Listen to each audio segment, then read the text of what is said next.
أعوذ بالله من الشيطان الرجيم. بسم الله الرحمن الرحيم. عن جابر بن عبد الله عن فاطمة الزهراء عليها السلام بنت رسول الله صلى الله عليه وآله قال: سمعت فاطمة أنها قالت: دخل علي أبي رسول الله في بعض الأيام فقال: السلام عليك يا فاطمة.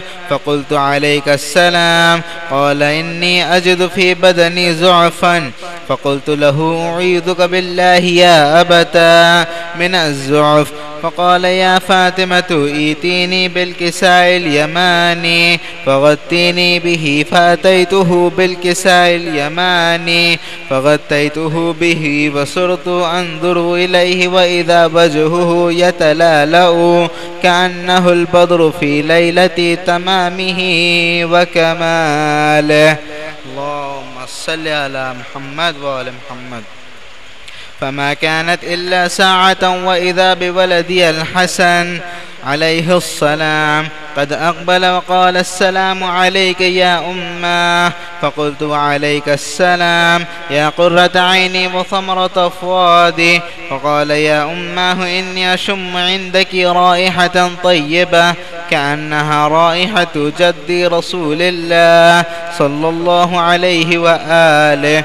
فقلت: نعم إن جدك تحت الكساء. فأقبل الحسن نحو الكساء وقال: السلام عليك يا جدة يا رسول الله، أتأذن لي أن أدخل معك تحت الكساء؟ فقال: وعليك السلام يا ولدي ويا صاحب حوضي، قد أذنت لك. فدخل معه تحت الكساء. فما كانت إلا ساعة وإذا بولدي الحسين عليه السلام قد أقبل وقال: السلام عليك يا أمه. فقلت: وعليك السلام يا قرة عيني وثمرة أفؤادي. فقال لي: يا أماه إني أشم عندك رائحة طيبة كأنها رائحة جدي رسول الله. فقلت: نعم إن جدك وأخاك تحت الكساء. فدنا الحسين نحو الكساء وقال: السلام عليك يا جدة، السلام عليك يا من اختاره الله، أتأذن لي أن أكون معكم تحت الكساء؟ فقال: وعليك السلام يا ولدي ويا شافع أمتي، قد أذنت لك. فدخل معهما تحت الكساء. اللهم صل على محمد وعلى محمد. فأقبل عند ذلك أبو الحسن علي بن أبي طالب وقال: السلام عليك يا بنت رسول الله. فقلت: وعليك السلام يا أبا الحسن ويا أمير المؤمنين.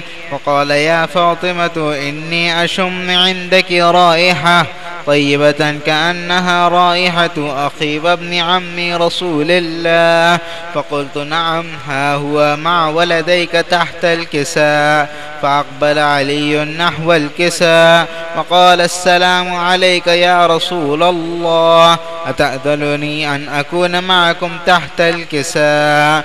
قال: وعليك السلام يا أخي ويا وصيي وخليفتي وصاحب لبائي، قد أذنت لك. فدخل علي تحت الكساء.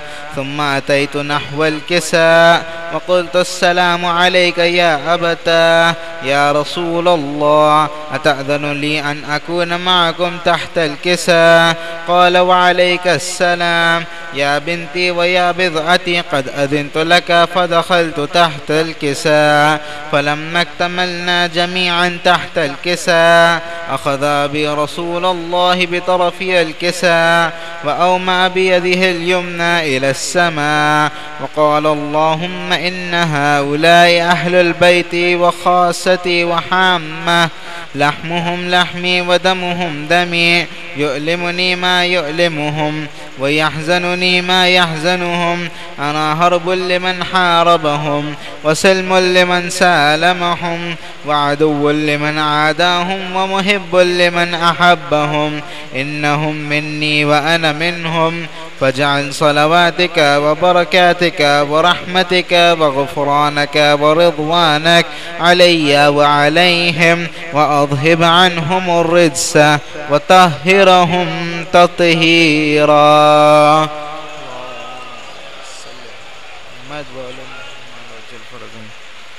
فقال الله عز وجل: يا ملائكتي ويا سكان سماواتي، إني ما خلقت سماء مبنية ولا أرضا مدحية ولا قمرا منيرا ولا شمسا مضية ولا فلكا يدور ولا بحر يجري ولا فلكا يسري إلا في محبة هؤلاء الخمسة الذين هم تحت الكساء. فقال الأمين جبرائيل: يا رب ومن تحت الكساء؟ فقال عز وجل: هم أهل البيت النبوة ومعدن الرسالة، هم فاطمة وأبوها وبعلها وبنوها. اللهم صل على محمد وآل محمد. فقال جبرائيل: يا رب أتأذن لي أن أهبط إلى الأرض لأكون معهم سادسا؟ فقال الله: نعم قد أذنت لك. فهبط الأمين جبرائيل وقال: السلام عليك يا رسول الله. العلي الأعلى يقرئك السلام ويخصك بالتحية والإكرام ويقول لك: وعزتي وجلالي إني ما خلقت سماء مبنية ولا أرضا مدحية ولا قمرا منيرا ولا شمسا مضية ولا فلكا يدور ولا بحر يجري ولا فلكا يسري إلا لأجلكم ومحبتكم، وقد أذن لي أن أدخل معكم، فهل تأذن لي يا رسول الله؟ فقال رسول الله عليك السلام يا أمين وحي الله: إنه نعم قد أذنت لك. فدخل جبرائيل معنا تحت الكساء فقال لأبي: إن الله قد أوحى إليكم يقول: إنما يريد الله ليذهب عنكم الرجس أهل البيت ويطهركم تطهيرا. اللهم صل على محمد وآل محمد. فقال علي لأبي: يا رسول الله أخبرني ما لجلوسنا هذا تحت الكساء من الفضل عند الله. فقال النبي صلى الله عليه وآله: والذي بعثني بالحق نبيا واستفاني بالرسالة نجيا، ما ذكر خبرنا هذا في محفل من محافل أهل الأرض وفيه جمع من شيعتنا ومحبينا إلا ونزلت عليهم الرحمة وحفت بهم الملائكة واستغفرت لهم إلى أن يتفرقوا. فقال علي عليه السلام: إذن والله فزنا وفاز شيعتنا ورب الكعبة.